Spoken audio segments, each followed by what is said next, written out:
My husband cheated on me with his coworker and hosted an engagement party on the day of our anniversary. He sent me photos of the party saying he won in life, but he forgot to crop someone important out of the picture, and now he is begging me not to ruin his career and forgive him. About a year ago, my ex-husband Sam, 32, decided to leave me, 30, for his younger coworker, with whom he had been having an affair for almost 8 months. At the time, we had been together for 4 years and married for 2. We were just a week away from celebrating our second marriage anniversary when he told me that he couldn't do this anymore and that he had been cheating on me with Nikki, his coworker, for the past 8 months. A few weeks before that, the two of them had confessed that they loved each other and wanted to spend their future together. So, he couldn't continue pretending to be happy with me and said that he was going to leave. I was completely blindsided by that because, even though he had been acting a little strange in the months leading up to that, I just thought that he was stressed out because of work. Never in my life would I have imagined that he was cheating on me with a 23-year-old who had just started working with him. But after that, everything started making sense, why he had been acting a little off for the past few months and why he had been spending so much time at work. He had not actually been stressed from work, he had been stressed because of me and the efforts it took to hide his affair from me. He had indeed been spending a lot of time at work too, but not because he was working overtime, but because of Nikki. After he told me the truth, I immediately asked him to get out of the house, and he left, presumably because he had already had a discussion with Nikki. After that, he started living with her. The divorce was rough because I was really angry, and I wanted to really mess him up. I don't think anyone can blame me for that because we had been together for 4 years at the time, and he knew that I had been cheated on earlier as well. So, I had a lot of trust issues, but he had broken down my walls and got me to trust him, only to break it once again. That had really shattered me, and I had been going through a rough patch at the time. Now, I'm doing better, though, thankfully. The divorce came through a few months ago, and I've been pretty happy about it because it was finalized on my terms. I got the house, got to keep the car, and I also walked away with a substantial amount of settlement. I wouldn't say that it helped in healing me or anything of the sort, but it brought me some peace knowing that at least I got something out of the divorce, and the fact that he was very upset about giving up the house was also something that brought me great joy. Anyway, for the past couple of months, I have only been trying to move on since I don't have to see him anymore, and neither do I have to interact with him. I had blocked him everywhere after I found out about his affair, and I also told my friends that I didn't want to hear about him. The only thing that I had known so far was that right after I had kicked him out, he had started living with Nikki, and they had probably been living together ever since. But that did not matter to me anymore. This week, we would have celebrated our third marriage anniversary together if we had stayed together, and I had been feeling quite low on the day of our anniversary. He decided to make it worse by reaching out to me through email and sending me a bunch of photos of his engagement party since he and Nikki had apparently gotten engaged recently. There was also a message along with it. I'll just paste it here. He said, "It's almost been a year since we broke up, and initially, I was really sorry that I ended up cheating on you, but now I don't feel that way anymore. I think it was destiny that brought Nikki into my life, and you were just a placeholder. I know you could not have ever been my soulmate, even if you tried because you are vindictive, mean, and heartless. I know that you were the one who turned all our friends against me by telling them that it was gross that I was dating a 23-year-old, as if that's illegal. We are in love, and I wish you could realize how wonderful of a feeling it is and how age doesn't matter when you're in love. You're closer to my age, and yet what Nikki and I share, you will never have that with anyone. Do you know why? It's because you're not worthy of it. You were the one who tried to make it look ugly when Nikki and I got together, and I will admit it was wrong of me to cheat, but the nasty ways that you chose to retaliate just make me grateful that I decided to go along with Nikki because she's the perfect woman, and you'll never be her. I thank God every day that we got a divorce, and I didn't have to end up with you. So, you might have won the divorce and gotten away with your demands, but I won at life. I'm sharing a couple of photos from our engagement party. Hopefully, you'll see this and realize what true love looks like and find it in yourself to be able to move on. Happy anniversary." This is what he sent to me along with the photos of the engagement party, and it really boiled my blood when I read that message because he kept harping on about one thing, that I had turned our friends against him by making it seem gross that he was dating a 23-year-old while being literally almost a decade older than her. Let me just make it clear, I was not the one who turned our friends against him. Sam and I had known each other since we were in college, and we did have a common circle, but I kind of drifted apart from most of my friends after college since I had to move out of state for work 6 years ago. I finally came back and started working here, and that's how I ended up reconnecting with my old friends, and that included Sam. We ended up spending more time together when I returned. He and I had a very tight-knit group of friends, and they were all very supportive of our relationship. We were all very close until he cheated, and I told our friends about it because, obviously, why would I hide it? And I never said that it was gross of him to date Nikki when she was so much younger than him, even though I do believe that it was gross. But I didn't have to say anything to our friends to make them cut him off. They made that choice for themselves. Yet, he has always believed that I was the one who forced them to pick, and I manipulated them into picking me, and he still holds a grudge against me for that. However, even more than that, he didn't like the fact that I got the divorce finalized on my terms. So, all these reasons combined, I guess he just wanted to rub it in my face that he was getting engaged to the woman that he had cheated on me with just so that I would feel bad. And, well, he had succeeded because I felt terrible, especially because of what he had said about how he had won at life and the fact that he even wished me a happy anniversary, showing off that he remembered that it was our anniversary, and he was doing this on purpose. That was simply diabolical. I was actually about to delete the email because it was so upsetting, but before I did that, something in the photos caught my eye. In the background of some of the photos, I could see a very familiar person, and when I zoomed in, I realized that it happened to be one of my very distant relatives. This person, let's call him Jonathan, isn't exactly related to me by blood, but there's still some relation there, so I could use that to my advantage. To be more precise, he is married to my mother's third cousin, and we have occasionally seen and met each other at some family get-togethers. But since they're not very closely related, my mother isn't exactly friends with them, and neither are we. I've only seen him a couple of times, but I recognized him in the background of those pictures, and I instantly sent those pictures to my mother and asked her to confirm if it was actually him. I explained the entire situation to her, and she decided to call her cousin and ask her what was going on. After the phone call, my mother and I were able to find out that Jonathan was attending that engagement party because he was about to invest in the business that Sam was starting. Sam had used his father's connections to get Jonathan on board since, apparently, my ex-father-in-law had been quite close to Jonathan's brother. Yeah, it's pretty complicated, but anyway, that's how they each knew each other, and they had been in talks for a couple of months, and Sam had invited Jonathan to the party so that they could get to know each other better before he invested in his business. I requested my mother to pass on her cousin's contact information to me because I had a lot to talk to her about. I definitely didn't know about my divorce from Sam and the other side of him. I hadn't actually been hoping to achieve anything because I didn't think that Jonathan would give up on a business opportunity just because a distant relative had been cheated by the guy he was about to invest in. So, I hadn't actually been hoping for anything when I reached out to my aunt and asked her to put me in touch with her husband because I had to talk to him about Sam. However, when I spoke to them, I realized that they were really warm and quite willing to hear me out. So, I explained everything about my divorce to them and even forwarded the email that Sam had sent to me, telling them that I felt like it was my duty to warn them about the kind of guy they were dealing with because he was not a good person. Just as I had expected, both Jonathan and his wife were quite surprised because apparently, Sam had been very sweet to them the entire time that they had been talking about investing in his business, and he had been quite charming and kind. That was not surprising for me because Sam actually was quite the charmer when he wanted to be. That's how he got me, and he's very good at pretending, which is how he was able to hide his affair for so long. Anyway, after I told them the truth about him, they told me that they were really thankful that I had reached out to them and that they were going to think about what they wanted to do after this. Even then, I hadn't actually been expecting anything to happen.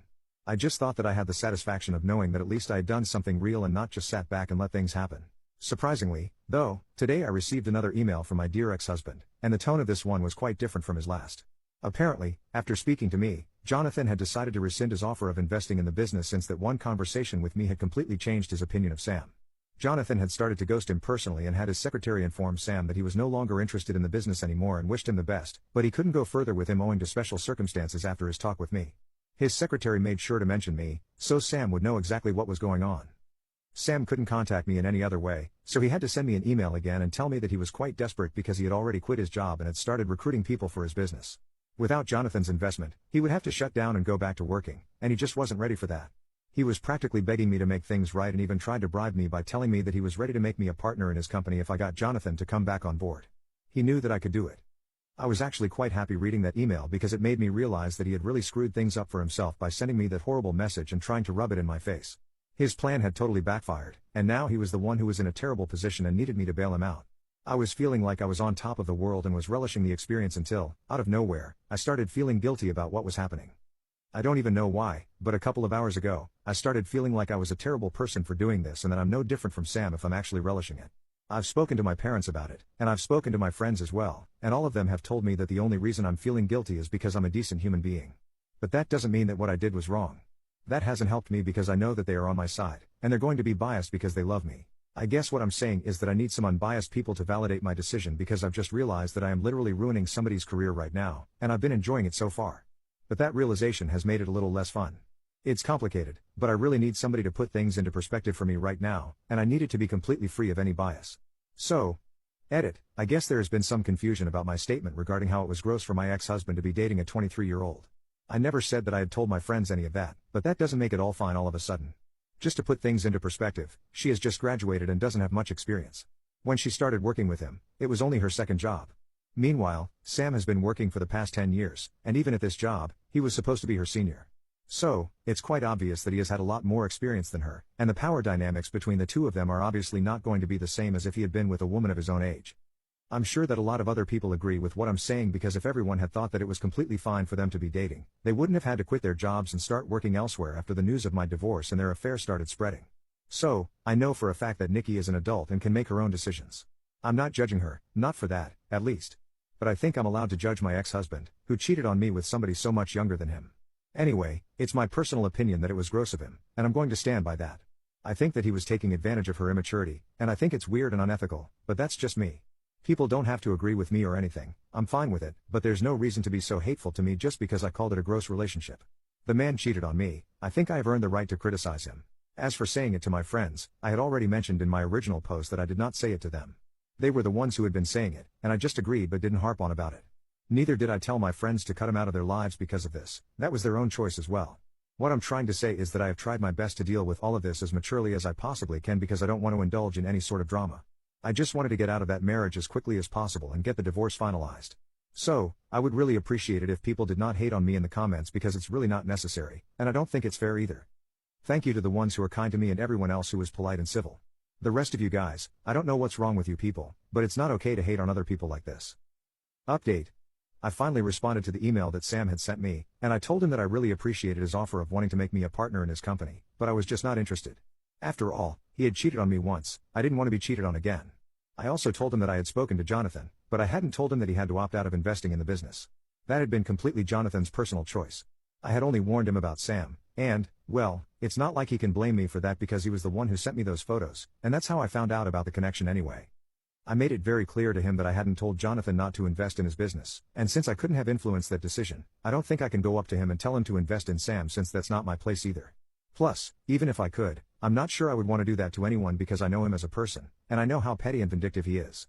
So, I don't think it's a good idea for anyone to be investing in his business right now. Had he been a changed person and not sent me that email at all, maybe none of this would have happened. But he is still a horrible human being, so he totally deserves this. I also told him that he needs to move on, not me, because I'm not the one still whining about the fact that our friends are not speaking to him anymore. That was also his own fault. He cheated on me, and that ruined his friendship with a lot of people because it was a horrible thing to do. But now what's done is done. He could have just chosen to move on, but for some reason, he just keeps trying to find ways to blame me for all of this. In the email that I wrote back to him, I told him that the real villain in his life is him and not me. He is the one who keeps screwing up everything for himself, and then when he has nobody else to blame, he turns to me. I ended the email by telling him that he has a very sad existence and that I really hope things get better for him because right now I don't think he's winning at life at all. People who win at life don't feel the need to announce it to the people they don't like anymore. Of course, he can always just make a new one and try to reach out to me, but we'll cross that bridge when we get to it. For now, I'm just grateful that my family, no matter how distant they are from me, decided to take my side. Yesterday, I called Jonathan up and thanked him for not investing in Sam. He told me that I was the one who had saved him from investing in somebody who was obviously not reliable or trustworthy. If he could cheat on me and then treat me like crap, then he's obviously not a good person, and he wouldn't want to invest in somebody like that. He also told me that, at the end of the day, we are family, even though we haven't interacted much, and blood is always thicker than water. I was very grateful for that and I even invited them over for dinner this weekend because this is a pretty big deal for me. I've also invited my parents so we can all bond, and I think an experience like this is going to bring us together even though we haven't been close before. Regarding everything that has happened with Sam, I've spoken to my friends about it, and they have told me that I really don't need to feel guilty about ruining his career. I had mentioned this in my original post as well, towards the end, but I want to bring it up again because apparently there were certain things that I didn't know. My friends had wanted to protect my feelings and so they hadn't spoken to me about it earlier. Apparently, while we were getting divorced, he had tried to do everything in his power to turn them against me and make me look like the villain so that they would testify against me and that would sway the divorce terms. He was pretty desperate, so he had tried to make it seem like I had been the one who had driven him to cheat because I used to act like a psycho and apparently I was very insecure and petty. He had even tried to tell our friends that I had severe anger issues and would go out of my way to make life difficult for him. But nobody had bought any of that, and everyone had stayed by my side, which is probably why he's so upset. They hadn't told me about any of this in the past because they wanted to spare my feelings since I had been finding it very difficult to move on. To be fair, even though I had told them that I didn't want to hear anything about him, after they told me about it, I started feeling a lot less guilty about screwing things up for him. I think he deserves it, actually. Let me just say it, I know he deserves it, and I refuse to feel sorry for him anymore. Update 2. Hi, so it's been 2 weeks since I blocked Sam and since then, I haven't had any contact with him. The dinner with Jonathan and my aunt was a success, and since my parents had come over for dinner as well, even my mother got to bond with her cousin, so it was pretty fun. Jonathan told me that after finding out what had happened, even his brother had cut ties with my ex-father-in-law.